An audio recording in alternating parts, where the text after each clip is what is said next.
Tax Lama channel के एक और नए वीडियो में आपका बहुत बहुत स्वागत है।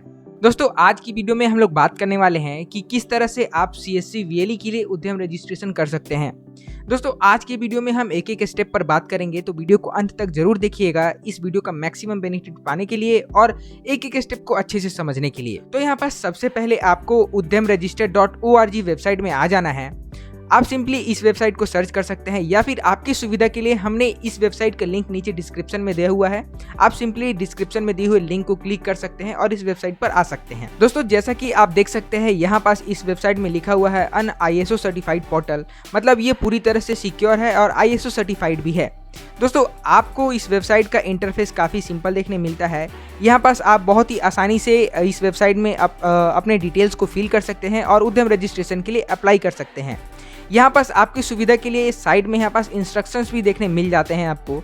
मतलब मान लीजिए कि आपको यहाँ पास किसी भी स्टेप में या फिर किसी भी फील्ड में कोई कंफ्यूजन हो तो आप यहाँ पास इंस्ट्रक्शंस देखकर यहाँ पास आप अपने सुविधा अनुसार फिल कर सकते हैं डिटेल्स को। साथ ही इस वेबसाइट के ऊपर में यहाँ पास आपको हेल्पलाइन नंबर भी देखने मिलता है। मतलब कि अगर आपको यहाँ पास किसी भी तरह का इशू आता है तो आप इस दिए हुए हेल्पलाइन नंबर में कॉल कर सकते हैं सुबह 10 बजे से 5 बजे तक और आपका क्वेरी को यहाँ पास रिजॉल्व किया जाएगा जल्दी से जल्दी।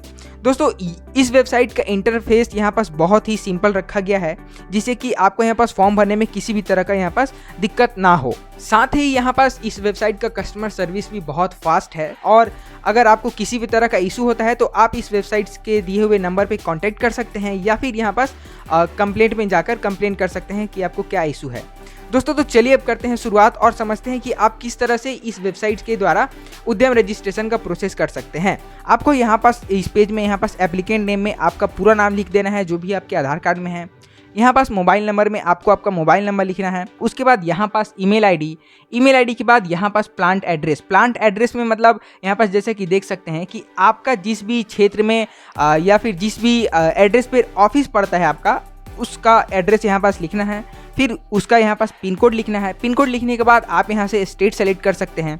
स्टेट सेलेक्ट करने के बाद आप यहाँ से डिस्ट्रिक्ट सेलेक्ट कर सकते हैं। दोस्तों, जैसे ही आप यहाँ पास किसी स्टेट को सेलेक्ट करते हैं, जैसे कि मैंने झारखंड किया, तो आपको यहाँ पास डिस्ट्रिक्ट सेलेक्ट करने का भी ऑप्शन खुल जाता है। उसी तरह से अगर आप यहाँ पास दूसरा स्टेट सेलेक्ट करते हैं, जैसे कि मैंने यहाँ पास कर्नाटका किया, तो कर्नाटका के सारे डिस्ट्रिक्ट यहाँ पास आ जाते हैं। यहाँ पास आप अपने हिसाब से सेलेक्ट कर सकते हैं। उसके नीचे यहाँ पास आपको देखने मिलता है सोशल कैटेगरी में आप जैसे ही क्लिक करते हैं आपके सामने 4 ऑप्शन आते हैं, जनरल, ST SC और OBC। आप अपने हिसाब से यहाँ पर सेलेक्ट कर सकते हैं। उसके नीचे आपको यहाँ पास आधार नंबर दिखने मिलता है, तो यहाँ पास इस बॉक्स में आपको आधार नंबर लिखना है। उसके नीचे यहाँ पास आपको टाइप ऑफ ऑर्गेनाइजेशन सेलेक्ट करने का ऑप्शन आता है। दोस्तों, जैसे ही आप टाइप ऑफ ऑर्गेनाइजेशन में क्लिक करते हैं तो यहाँ पास आपको बहुत सारे ऑप्शंस देखने मिलते हैं। यहाँ पास जैसे कि पहला ऑप्शन है प्रोप्राइटरशिप, दूसरा है पार्टनरशिप फॉर्म, तीसरा है हिंदू अनडिवाइडेड फैमिली। इसी तरह से आपको बहुत सारे ऑप्शंस देखने मिलते हैं। अगर आपका इनमें से कोई एक है तो आप सेलेक्ट कर लीजिए, अगर नहीं है तो आपको यहाँ पास अदर सेलेक्ट करना है। दोस्तों, यहाँ पास हम CSC VLE के लिए अप्लाई कर रहे हैं तो हमें सिंपली यहाँ पास प्रोप्राइटरशिप में क्लिक कर देना होगा CSC VLE रजिस्ट्रेशन के लिए। उसके बाद यहाँ पास नीचे है पर्सनल पैन कार्ड नंबर, मतलब आपका यहाँ पास पैन कार्ड नंबर यहाँ पास लिखना है। आपका जो भी पैन कार्ड का नंबर है सही आप यहाँ पास लिख लीजिएगा। उसके अलावा यहाँ पास नीचे बैंक नंबर और बैंक का आपका जिस भी बैंक में अकाउंट है उसका IFSC कोड यहाँ पास, और साथ ही यहाँ पास बिजनेस नेम में आपका CSC सेंटर का जो भी नाम है उसका नाम यहाँ पास लिखना है। उसके नीचे यहाँ पास date of commencement of business, यहाँ पास आपने जब भी आपका बिजनेस स्टार्ट किया था उस डेट को यहाँ पास लिखना है। उसके अलावा नीचे यहाँ पास देखते हैं तो ऑप्शन आता है main business activity of enterprise, मतलब कि यहाँ पास आपका बिजनेस का मेन कार्य क्या है, आप अपने बिजनेस में मेन क्या सप्लाई करते हैं, मैन्युफैक्चरिंग करते हैं, सर्विस प्रोवाइडर है या ट्रेडर है, तो यहाँ पास आप अपने हिसाब से सेलेक्ट कर सकते हैं। उसके बाद यहाँ पास एडिशनल डिटेल्स अबाउट बिजनेस में, मतलब कि यहाँ पास इस बॉक्स में आपका बिजनेस से रिलेटेड कुछ ब्रीफ में बताना है कि आपके बिजनेस में आप क्या करते हैं। उसके नीचे यहाँ पास आपको देखने मिलता है नंबर ऑफ पर्सन्स एम्प्लॉयड, मतलब कि अगर आपने अपने सेंटर में किसी को भी यहाँ पास एम्प्लॉय रखा है तो आपको यहाँ पास उसका डिटेल देना है। जैसे कि मान लीजिए आपने एक मेल रखा है तो आपने यहाँ पास यहाँ पास लिख दिया। उसके अलावा अगर आपने एक फीमेल रखा है तो आपने यहाँ पास फीमेल लिख दिया, और उसके अलावा अगर अदर कोई है तो आपको यहाँ पास अदर में लिख देना है। और यहाँ पास टोटल में आपका जो भी आप यहाँ पास टाइप करेंगे इन दोनों ही बॉक्स में, मेल फीमेल या अदर में, यहाँ पास टोटल में शो करने लगेगा। उसके नीचे यहाँ पास आपको देखने मिलता है अपलोड योर आधार कार्ड, मतलब कि आपके आधार कार्ड का जो फ्रंट साइड है फ्रंट साइड ही केवल यहाँ पास अपलोड करना है।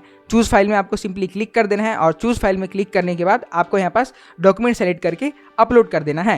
दोस्तों अपलोड करने के बाद यहाँ पास नीचे आपको 2 बॉक्स देखने मिलते हैं। यहाँ पास आपको दोनों को ही एक एक करके टिक कर देना है और टिक करने के बाद यहाँ पास आपको जो इस छोटे से ब्लैक बॉक्स में कुछ कोड दिखते हैं, इस कोड को आपको यहाँ पास वेरिफिकेशन कोड वाले बॉक्स में फिल कर देना है और फिल करने के बाद यहाँ पास सबमिट एप्लीकेशन में आपको क्लिक कर देना है। तो सारे डिटेल्स को फिल करने के बाद आप जैसे ही सबमिट एप्लीकेशन में क्लिक करते हैं तो क्लिक करने के बाद आपके सामने यहाँ पास पेमेंट का गेटवे खुल जाता है।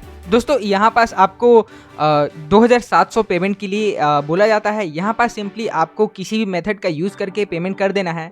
आप अपने हिसाब से यहाँ से पेमेंट कर सकते हैं। दोस्तों यहाँ पेमेंट प्रोसेस पूरा होने के बाद आपका एप्लीकेशन सबमिट हो जाता है, रिक्वेस्ट सबमिट हो जाता है आपके एप्लीकेशन के लिए और उद्यम रजिस्ट्रेशन के लिए।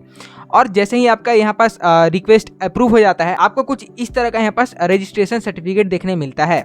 दोस्तों इस एप्लीकेशन को फिल करते वक्त अगर आपको किसी भी स्टेप में कोई इशू आया होगा तो आप कमेंट कर सकते हैं या फिर आपको यहाँ पर साइड में इंस्ट्रक्शंस देखने मिल जाता है, आप पढ़ सकते हैं। फिर भी अगर आपका वह क्वेरी रिजॉल्व नहीं हुआ होगा तो आप नीचे कमेंट कर सकते हैं, हम जल्दी से जल्दी रिप्लाई करेंगे। मिलते हैं अगले वीडियो में। अगर आपको यह वीडियो पसंद आई होगी तो वीडियो को लाइक कीजिएगा, हमारे चैनल को सब्सक्राइब कीजिएगा। यह वीडियो देखने के लिए आपका बहुत बहुत धन्यवाद।